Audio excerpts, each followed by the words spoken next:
I loved it the first time, so I want to keep doing it. I think I just got my feet wet enough that I think the next term, I can keep doing more. So, and I think that going in and being, if I can get in the first time right away, it'll make a huge difference. I was telling somebody else, I said that I came in midterm, and everyone else, and they'd been together for so long, it really felt like a new, even though they were really good to me, it still didn't feel like, I was a real part of it, but I think the next time, if I get him right away, that's my council, I'm part of it, and then, I can be part of the initial part where we start making, where do we want to go from here?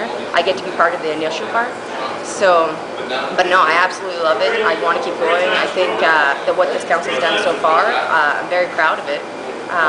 And to be able to keep doing it, I think is something that I want to keep doing. And when you look at that, what have you learned, from stepping in midway and having to come up to speed with everyone? Yeah, it took a lot longer than I thought. I thought, I would catch up right away. I had a good knowledge of some of the stuff. My dad, we were teaching, he was teaching me before the election for the debate, right? And but the information is like information overload. You're learning about you're learning about infrastructure, you're learning about taxation, all the different things. There's so much to learn. But now I think I've got a handle on it, even though every day there's something new that you have to learn about. So I don't know. I think that it was a real learning experience coming in part way. But that council took me in with open arms. Like, they were good to me. I never had any problems. I had a lot of mentors. If I had questions, I could ask them. I didn't always agree with them. Ask Daryl. We don't always agree on everything, but we get along. We sit beside each other, and I have questions during the meeting or about process, and he'll tell me how to do it. And I tell people, I say, I think it's great that you disagree. You didn't change my mind, but good for you to have your own opinion. And I hope that they feel the same way, that when I disagree with them, that they would have that same opinion. So I don't know. I think it's going to be interesting this next round. What do you bring to the table this time that you didn't have when you were campaigning last time? The last time I was just brand new. Like, I had never, other than having the family background and learning about politics that way. Now I have the background of actually having done it, knowing the process, and then now I'm not going to have to learn everything from scratch. I'll have the background knowledge, and I can take that and start using it to maybe getting something done. Like, I don't know. I guess the way that it works is if you want something done, you got to play the game. You got to start saying, okay, who can I get on my side and how's it going to work? I never really got to that point because I was still trying to figure it out.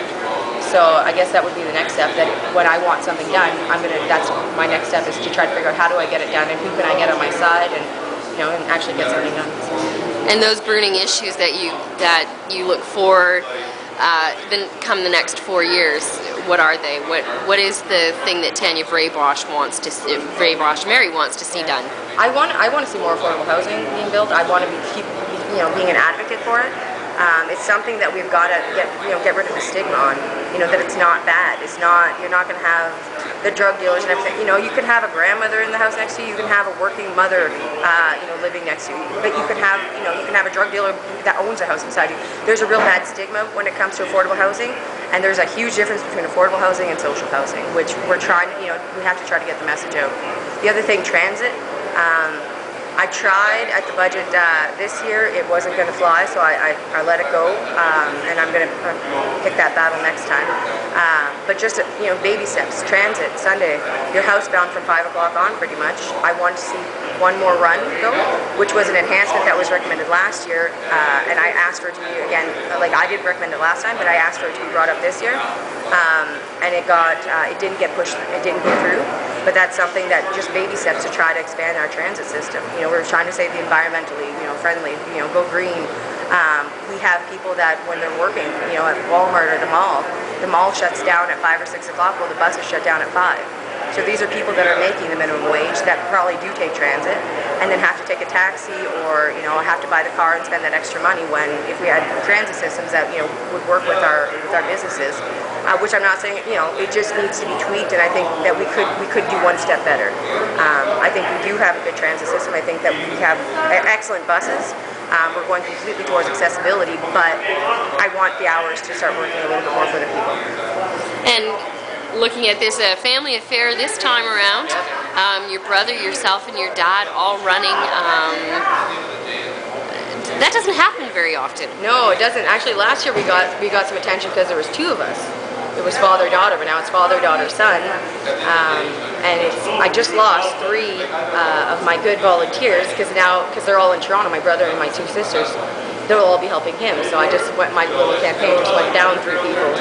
So I said, I hope my dad gets a claim because then he can help me a little bit more because it's tough. Well, last year we spent a day in East Ferris stuffing mailboxes, and he'd come spend a day in North Bay with me putting up signs, and then we go back to East Ferris. So now we'll be even going down to Toronto a few times to help my brother out, and because it's a new thing for him, and it's gonna.